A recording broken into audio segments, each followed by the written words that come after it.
January 1947. The Southern Ocean did not announce Antarctica. There was no clear border where the world changed. The temperature dropped slowly. The light flattened. The horizon lost its depth. By the time the ice appeared, it already felt like we had crossed into a place that did not follow ordinary rules.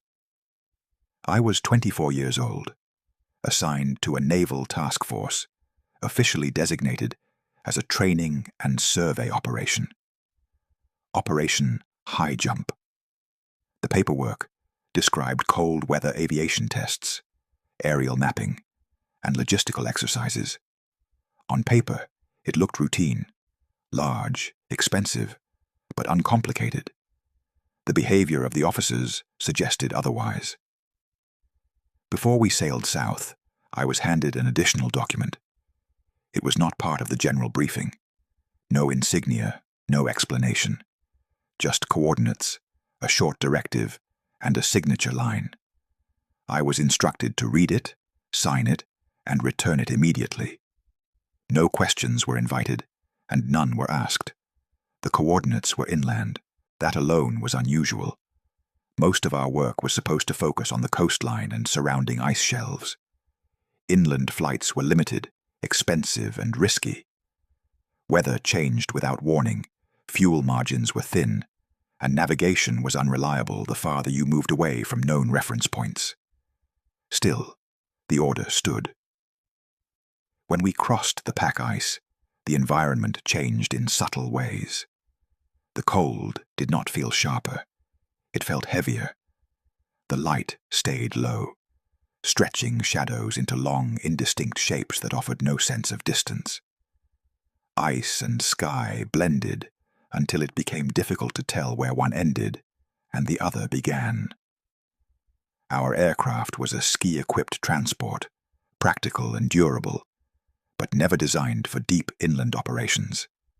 The crew was small, chosen carefully. No one loud, no one curious in the wrong way. Men who followed procedures and did not speculate out loud. During the first flights, everything appeared normal. We practiced landings on ice, conducted photo runs along shelf edges, documented crevasse systems and wind-carved ridges. The photographs showed exactly what the manual said they should. But every night, the officers reviewed our flight paths with unusual attention. Routes were traced and retraced. Small corrections were made.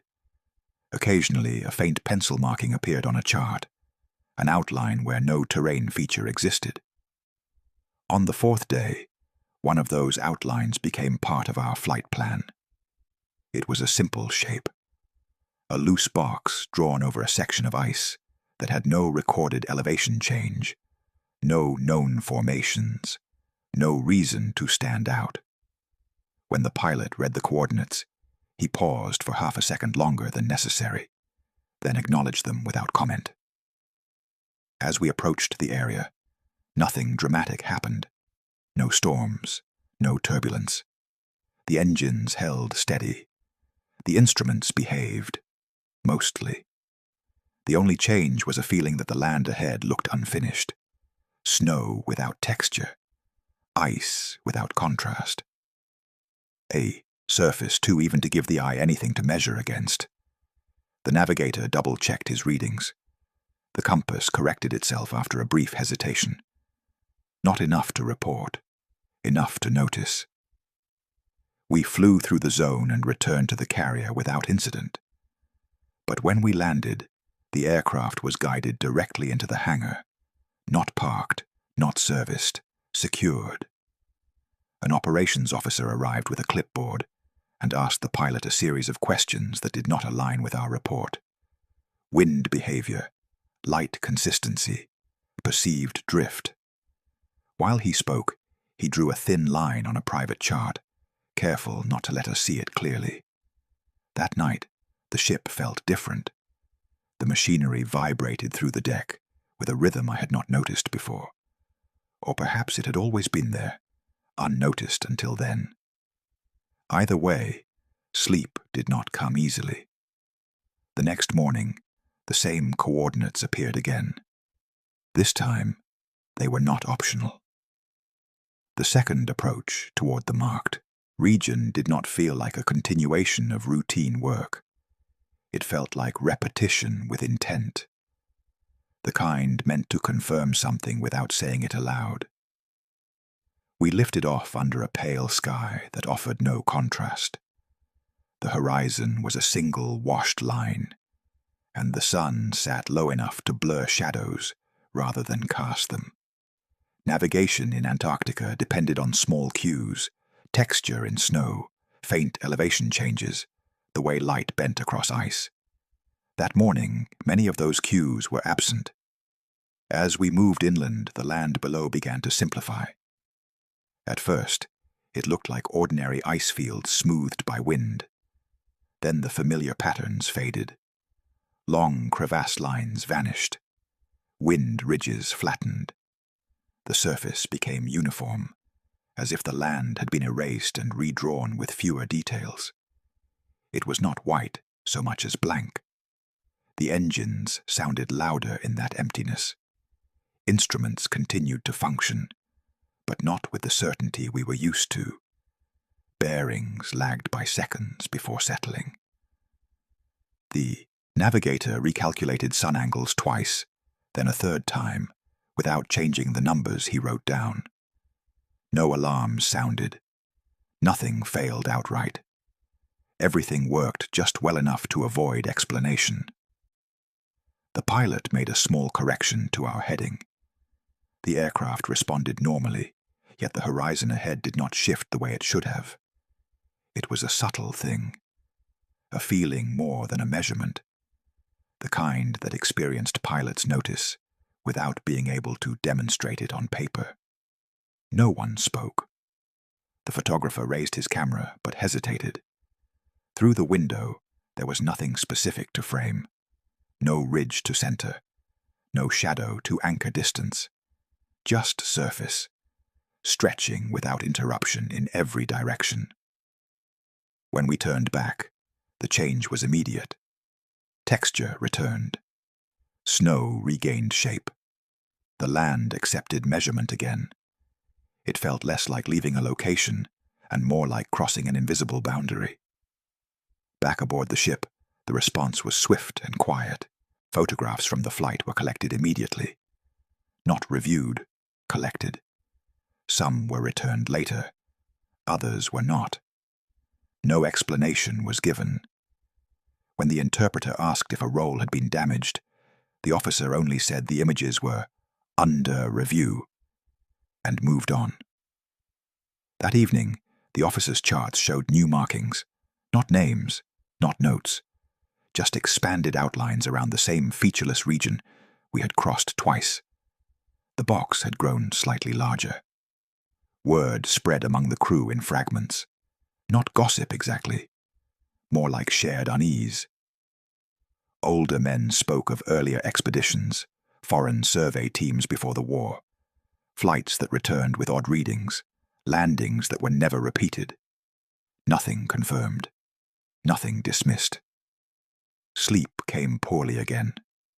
The ship's systems vibrated through the metal deck, steady but uneven, like machinery compensating for something out of balance. I woke more than once thinking the engines had changed pitch, only to realize they had not. 2 days later, we were reassigned. A forward camp would be established inland, far beyond the coastline.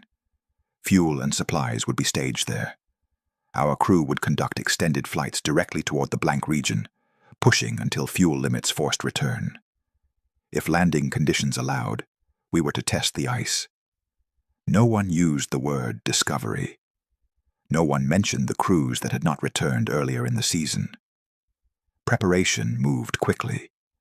Gear was selected with care. Cold weather equipment was doubled. Extra film packed. Spare batteries laid out and checked repeatedly. The photographer separated certain canisters before we even left the ship, marking them in a way only he and the officers understood. When we lifted off toward the campsite, The sea vanished behind us faster than expected. The ship became a grey shape, then a memory. Inland, the world narrowed to ice and sky. By the time we landed and shut down the engines, the silence pressed close. No wind, no distant cracks, just the low hum of our generator and the sound of our own movement on snow.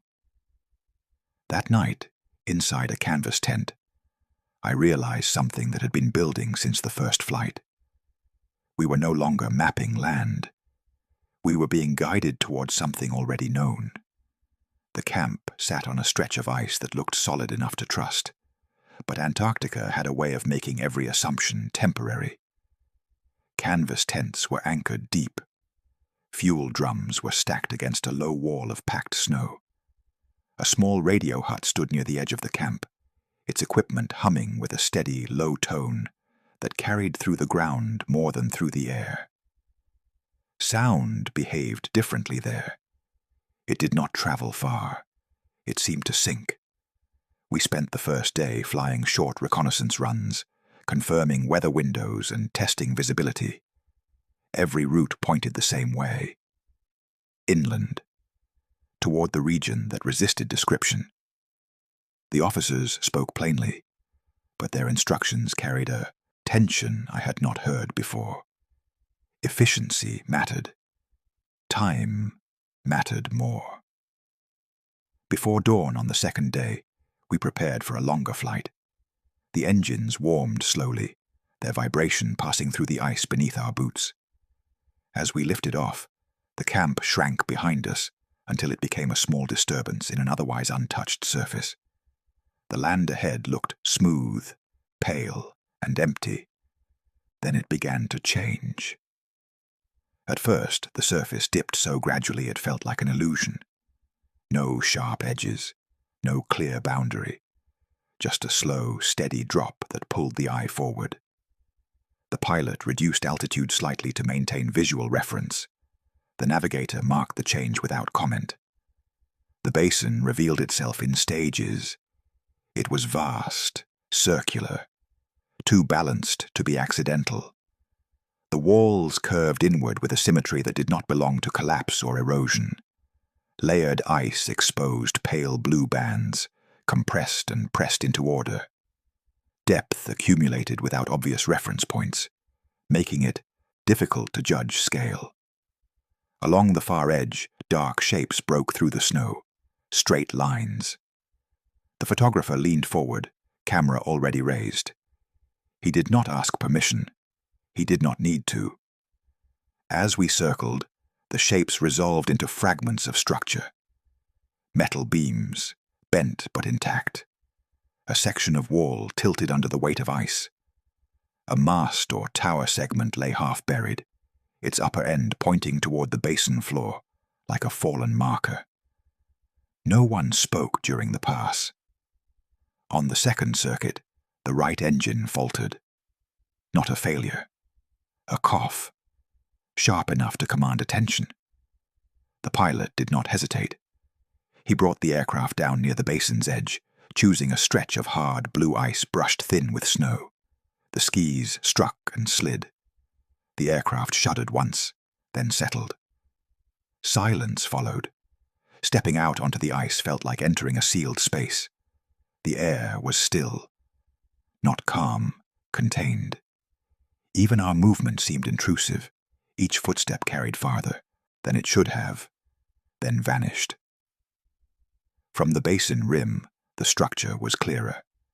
This was not debris scattered by natural force. The angles were deliberate. Reinforced concrete walls leaned but did not crumble.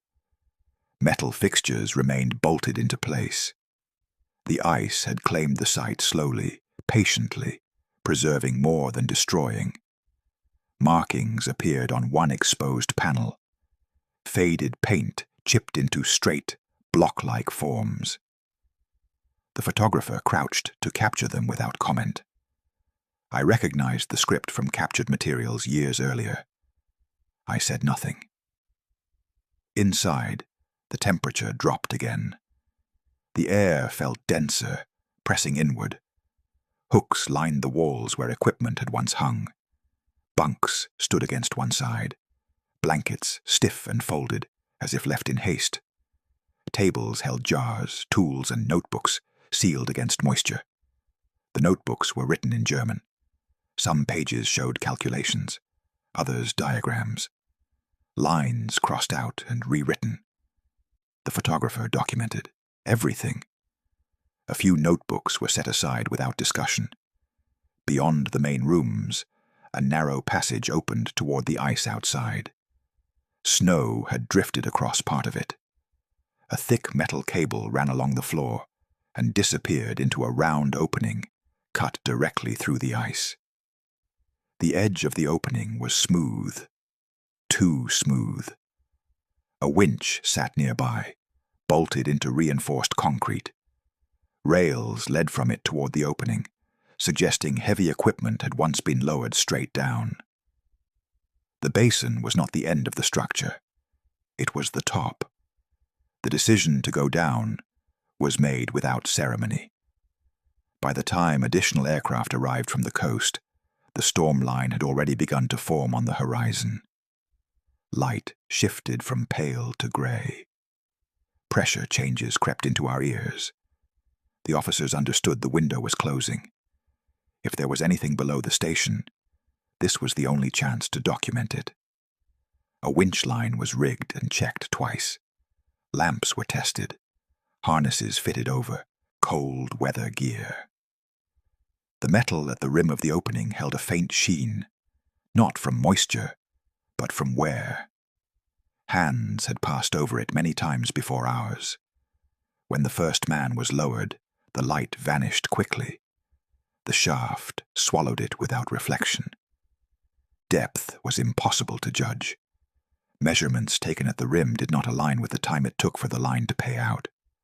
When my turn came, the descent changed everything.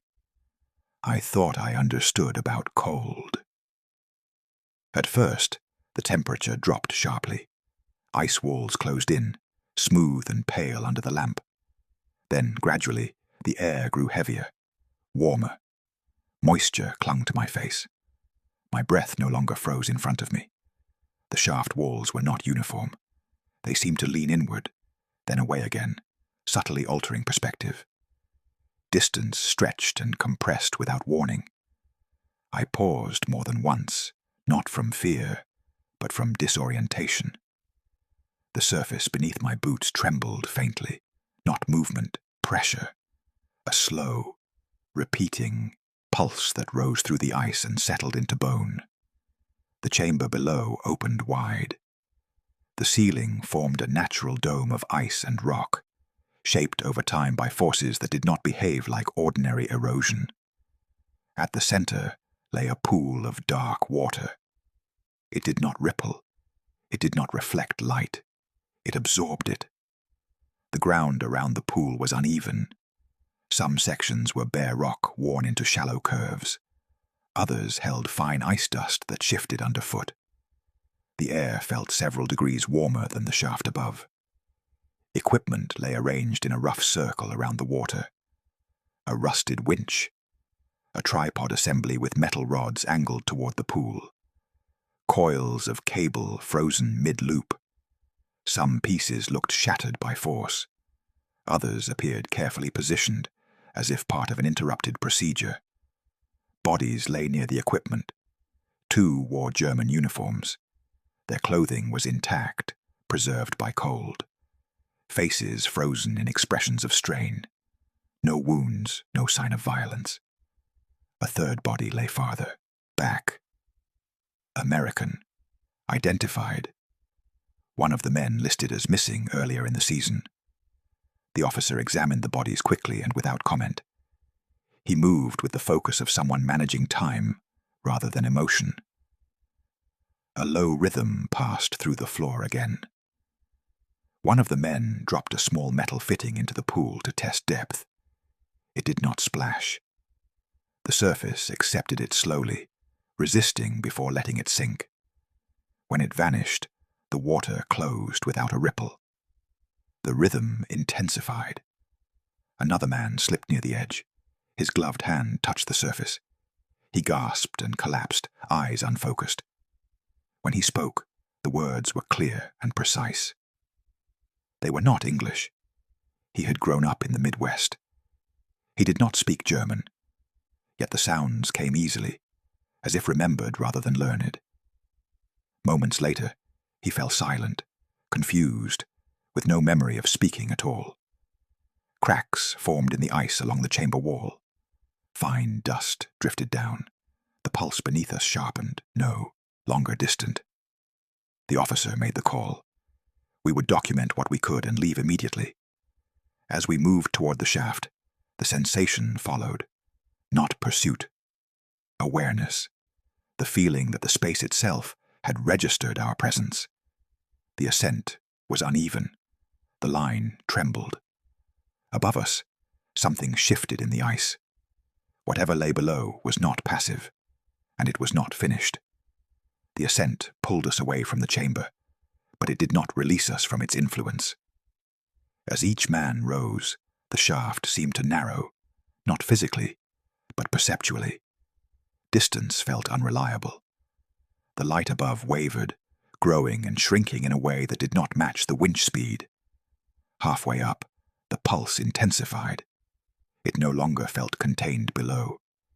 It traveled through the shaft, through the line, through the harness, settling into the body with quiet persistence.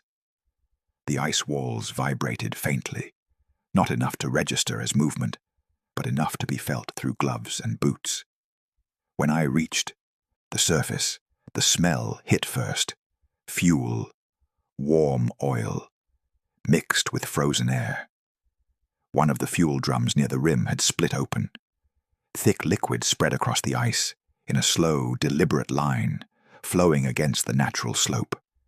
Another drum lay tipped on its side farther back, as though nudged without contact. No one claimed to have touched them. The officer ordered us away from the rim. Cracks had begun to form, long, straight fractures radiating outward from the opening toward the basin. They did not branch. They did not wander. They followed clean paths, stopping short of the buried structure across the ice. Below, the pulse continued. Wind picked up, sweeping fine snow across the basin in thin sheets. Visibility dropped. The storm was moving faster than forecast. There was no discussion. The officer ordered the site sealed. Charges were prepared with practiced speed. The men selected anchor points where the earlier builders had once mounted equipment. Old bolts, reinforced, edges, places designed to carry load. The irony did not escape anyone. While the charges were set, the ground shifted again. Not a collapse, not an earthquake. A controlled strain, as if pressure were being redistributed deeper below. A faint glow rose briefly from the shaft. Not light in the usual sense. More like embers seen through deep water. It faded before anyone could speak. The pulse that followed was stronger than any before it, heavy enough to be felt through the soles of our boots. The officer did not hesitate. We fell back toward the aircraft, moving as a single line. No one broke formation.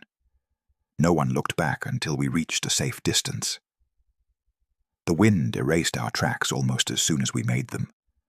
The detonator was triggered. The sound was not sharp. It did not echo. It moved downward, swallowed by the ice. The rim collapsed inward with unsettling smoothness, blocks sliding into the opening as if guided. A deeper tremor followed. Strong. Final. For a brief moment, everything stopped. No pulse, no vibration. The ground held still beneath us. The basin felt empty in a way it had not before. Then, faintly, far below, something responded. Not the same rhythm. Slower, distant, as if whatever had been disturbed had withdrawn rather than been destroyed. The pilot urged us aboard. The damaged engine leaked oil in a thin line as we prepared for takeoff. Snow whipped across the basin, obscuring the collapsed shaft. The structure on the far side softened under drifting white, its edges already losing definition. The takeoff was rough. The aircraft protested but lifted. As we climbed, the basin disappeared beneath the storm, leaving only an unmarked stretch of ice where something vast had been exposed moments earlier. No one spoke during the flight back. Each man carried the same understanding. We had not ended anything. We had only forced it deeper. The return to the ship was handled with efficiency that bordered on detachment. Deck, crews secured the aircraft without comment. No one asked what we had seen inland. No one needed to. The officers were already in place, guiding us away from the hangar bay and toward a briefing room that had been prepared in advance. Inside, the temperature felt wrong. Too warm. Faces stung as feeling returned. The contrast made the memories sharper, not duller. Wet coats steamed lightly as we stood in a line and waited. The questioning was methodical. They asked about the station, its condition, its construction. They asked about the shaft, its depth, its diameter, the materials used around it.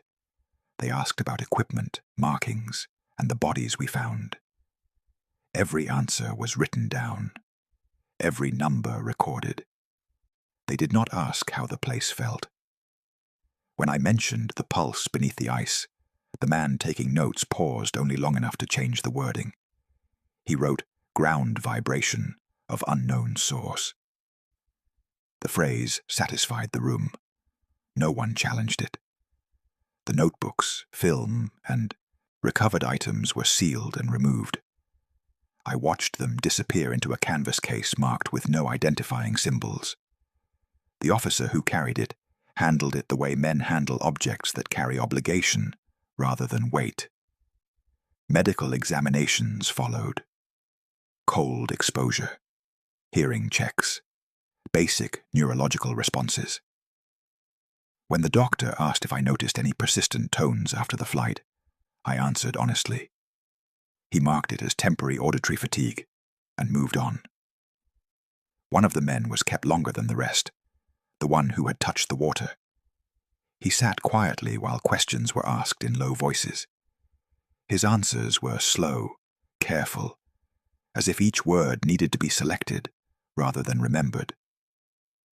When he was finally released, his eyes avoided ours. He did not speak for the rest of the voyage. The official report reduced the inland operation to a few lines.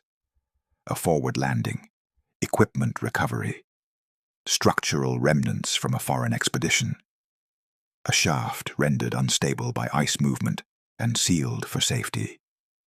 Engine trouble forced early return. Nothing in the report was false. Everything important was missing. As the task force turned north, life aboard the ship resumed its routine. Machinery throbbed beneath the deck. Men joked, argued over cards, complained about rations. The familiar sounds should have restored normalcy. They did not. At night, lying in my bunk, I listened to the rhythm of the engines. Steady, mechanical, predictable. Yet in the silence between those beats, I sometimes sensed something else, fainter, slower, almost imagined. A pressure that did not belong to the ship. It never lasted long.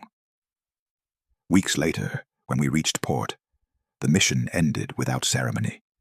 We were thanked, papers were signed, reminders were given. The inland site would be handled by another group under a different designation. Our involvement was complete. Life moved forward. Years passed. I followed small mentions when they surfaced, brief notes buried in scientific journals about unusual density readings beneath Antarctic ice, references to pre-war survey lines discovered under newer layers of snow. None were complete.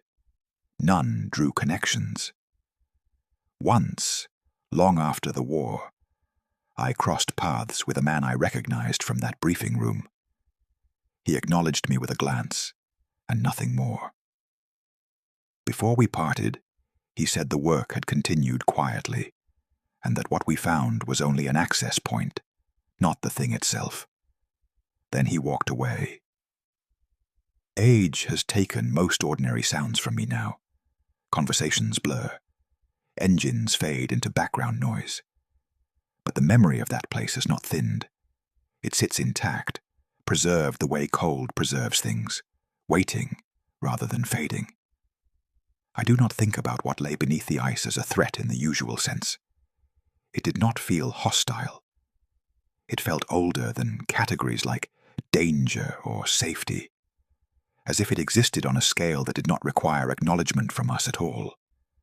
We reached into a place not meant to be reached. We looked down, a depth not meant to be measured. When the Navy sealed that shaft, they did what institutions always do when faced with something that does not fit. They contained the opening and erased the explanation. Maps were redrawn. Names were changed. Silence was applied where answers would not hold. But ice does not forget pressure. The land does not forget intrusion. Whatever rested beneath that basin was not destroyed. It was displaced, pushed deeper, given time again. I have lived long enough to understand that some discoveries are not meant to be resolved. They are meant to be recorded, then left alone. The mistake was not going south. It was assuming that depth was the same as emptiness. Even now, in quiet moments, when the world settles and sound thins, I feel that slow, distant rhythm again. Not loud enough to frighten, not clear enough to explain, just present, waiting where it always was, long before we arrived, and long after we decided to leave.